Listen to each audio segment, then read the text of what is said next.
दोस्तों बहुत बहुत स्वागत करता हूं आप सभी का।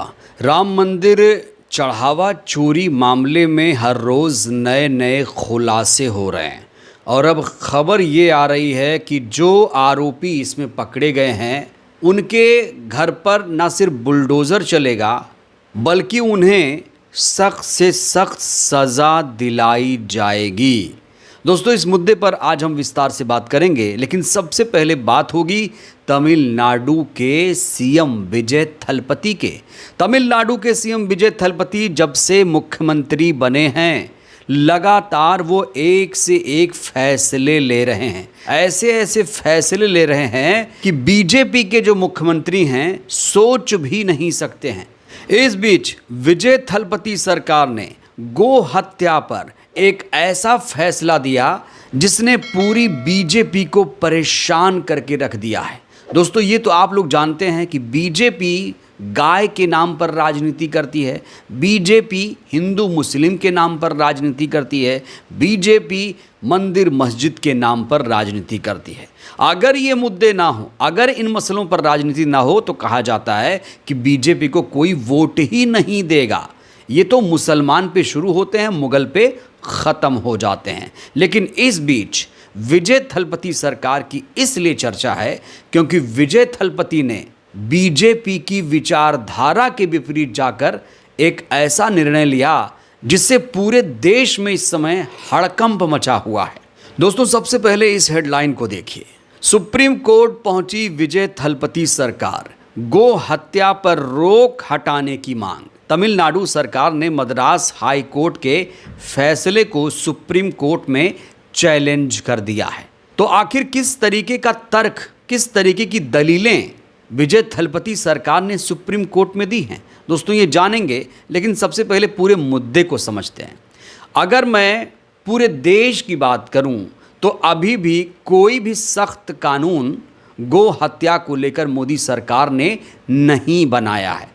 कहा जाता है कि ये राज्य सूची का विषय है, राज्य स्तरीय ये पूरा मामला है, राज्य इसको लेकर अपने अपने स्तर पर कोशिश कर सकते हैं। संविधान के आर्टिकल 48 के तहत गो संरक्षण का सिद्धांत दिया गया है। अगर मैं उत्तर प्रदेश की बात करूं तो उत्तर प्रदेश में गो हत्या को लेकर सख्त नियम कानून लागू हैं, लेकिन यहाँ भी नियमों का लगातार उल्लंघन हो रहा है। इलाहाबाद हाई कोर्ट ने कई बार इसको लेकर फटकार लगाई, जो सख्त कानून यहाँ पर बने हैं इसका उल्लंघन हो रहा है।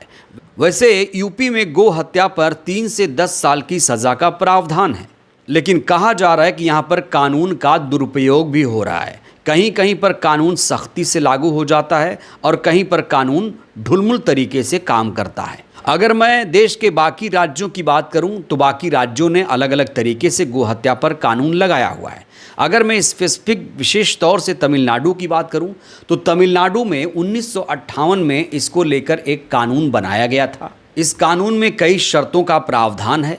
इस कानून के मुताबिक अगर किसी जानवर की उम्र 10 साल से ऊपर है तो उसका वध किया जा सकता है। लेकिन तमिलनाडु में जो भी स्लॉटर हाउस चल रहे हैं, कहा जा रहा है कि प्रमाण पत्र उन्हें मिला हुआ है। बिना प्रमाण पत्र के तमिलनाडु में गो हत्या पूरी तरीके से प्रतिबंधित है। लेकिन 27 मई 2026 को मद्रास हाई कोर्ट ने इस विधायी कानून को अपने कानून से बदल दिया। मद्रास हाई कोर्ट ने गो हत्या पर फैसला सुनाते हुए कहा कि अब राज्य में गो हत्या पर पूर्ण प्रतिबंध लगाया जाता है। यानी अगर अभी की मैं बात करूं तो तमिलनाडु में गो हत्या पर अब सज़ा का प्रावधान है। गो हत्या पर वहां बैन लगा दिया गया है। और इसी मद्रास हाई कोर्ट के फैसले के खिलाफ विजय थलपति सरकार इस समय देश की सबसे बड़ी अदालत सुप्रीम कोर्ट पहुंच चुके हैं। सुप्रीम कोर्ट पहुंचकर विजय थलपति सरकार ने दलीलें क्या दी हैं, दोस्तों दलीलें समझना बहुत ज़रूरी है। लॉ लाइव की रिपोर्ट के मुताबिक सुप्रीम कोर्ट में तमिलनाडु सरकार ने दलील दी है कि हाई कोर्ट का आदेश तमिलनाडु पशु संरक्षण अधिनियम 1958 के विपरीत है, जिसमें 10 साल से ऊपर की ऐसी पशुओं की हत्या की अनुमति है जो काम करने और बच्चा देने लायक नहीं है। इसका निर्धारण सक्षम अधिकारी की ओर से जारी सर्टिफिकेट के आधार पर किया जाता है। इस दौरान सुप्रीम कोर्ट में तमिलनाडु सरकार ने कई कानूनों का हवाला भी दिया। सुप्रीम कोर्ट में तमिलनाडु सरकार ने मद्रास हाई कोर्ट के आदेश को गलत बताया। तमिलनाडु सरकार ने खास तौर से इन 4 कानूनों का सुप्रीम कोर्ट में जिक्र किया। 1960 का कानून, 2001, 1998, 2023 का ये पूरा कानून, इस पर बहस की गई। तमिलनाडु सरकार ने कहा कि ये तमाम कानून इस बात को नियंत्रित करते हैं कि किन पशुओं की हत्या की जा सकती है, लेकिन पूर्ण पाबंदी की व्यवस्था किसी में नहीं है। थलपटी सरकार ने कहा कि पूर्ण पाबंदी का आदेश देकर हाई कोर्ट ने विधायी कानून की जगह न्यायिक कानून थोप दिया है।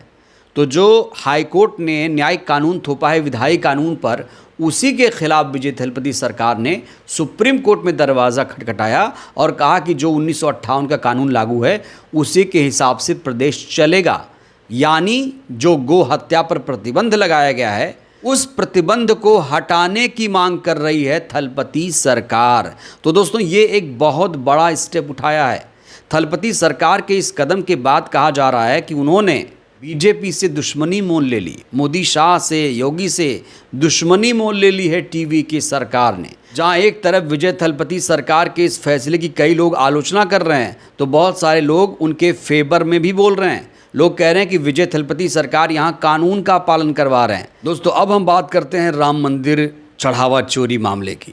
राम मंदिर चढ़ावा चोरी मामले पर हर रोज नए नए खुलासे हो रहे हैं। इस बीच इस पूरे मामले में शंकराचार्य अभी मुक्तेश्वरानंद ने एक हैरान कर देने वाला खुलासा किया। अभी सरकार ने जो SIT बनाई है, उस SIT की जांच पर ही शंकराचार्य ने गंभीर प्रश्न खड़ा कर दिया है। जो चोर है अगर वही जांचकर्ता बनेगा तो कैसे निर्णय होगा, आप बताओ ना।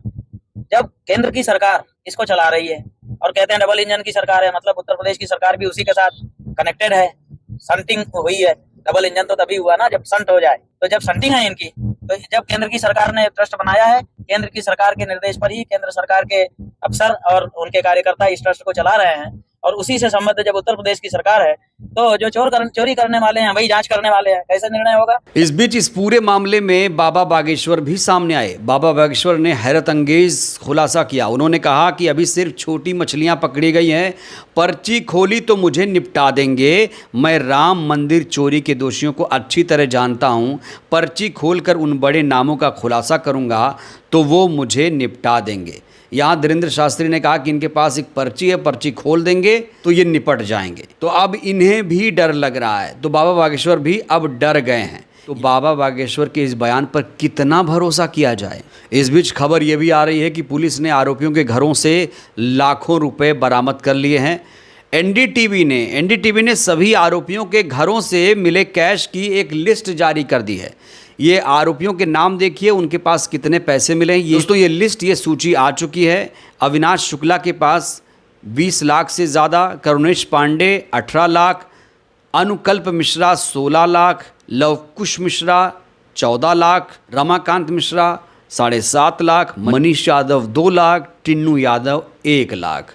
यहाँ गौर करने वाली बात यह है कि छोटी मछलियाँ ही अभी पकड़ी गई हैं, बड़ी मछलियाँ इस पूरे मामले में अभी नहीं पकड़ी गई हैं। इन सभी आरोपियों में अनुकल्प मिश्रा पर आरोप है कि 1 करोड़ रुपए में मकान बनवा रहा है। सबसे कम नकद राशि टिन्नू यादव और मनीष यादव के घर से मिली है। दोस्तों, आपको यहाँ गौर करना बहुत ज़रूरी है कि मीडिया ने सबसे ज़्यादा इस पूरे मामले में अगर किसी को बदनाम किया तो टिन्नू यादव और मनीष यादव को किया है, जबकि FIR और पकड़ी गई रकम में दोनों का नाम सबसे नीचे आता है। तो राम मंदिर चढ़ावे के ये चोर आप पहचान लीजिए। क्या थी आरोपियों की भूमिका, क्या थी जिम्मेदारी, इनके चेहरे, इनके कारनामे अब सामने आ चुके हैं। अब बड़ा सवाल यहाँ पर ये खड़ा हो रहा है, क्या इनके घरों पर बुलडोज़र चलेगा? बुलडोज़र चलेगा, बाबा का बुलडोज़र क्या इनके घर पर चलेगा, या सिर्फ जाति धर्म देखकर उत्तर प्रदेश में बुलडोज़र चलाया जाएगा? सोचिए, अगर इनमें से कोई विशेष समुदाय का होता तो क्या वो बच निकलता? दोस्तों, अभी एक खबर आ रही है, कहा जा रहा है कि राम मंदिर पर किसी ने आपत्तिजनक पोस्ट कर दी थी। उसके बाद कुछ लोगों की भावनाएं आहत हो गईं और उसके बाद एक इरशाद नाम के व्यक्ति को गिरफ्तार कर लिया गया। जिम चलाता था वो, उसका जिम भी सील कर लिया गया है। तो सोचिए, एक पोस्ट से इन लोगों की भावनाएं आहत हो रही हैं, लेकिन चढ़ावे चोरी पर इनकी भावनाएं आहत नहीं हो रही हैं। और कहा जा रहा है कि इसकी एक पटकथा लिखी जा चुकी है, कोई नया एंगल इसमें लाया जाएगा। अब इरशाद को गिरफ्तार किया गया है। इस पूरे मामले में अब आगे कुछ और भी नई नई पटकथा लिखी जाएगी, लेकिन बड़ा सवाल यही है, क्या इन आरोपियों के घरों पर बुलडोज़र चलेगा? दोस्तों, इस पूरे मामले को लेकर आप लोग क्या सोचते हैं? विजय थलपति सरकार ने गो हत्या पर जिस तरीके से स्टेप लिया है, जो फैसला लिया है, क्या उनके फैसले से आप लोग सहमत हैं? राय दीजिएगा। धन्यवाद।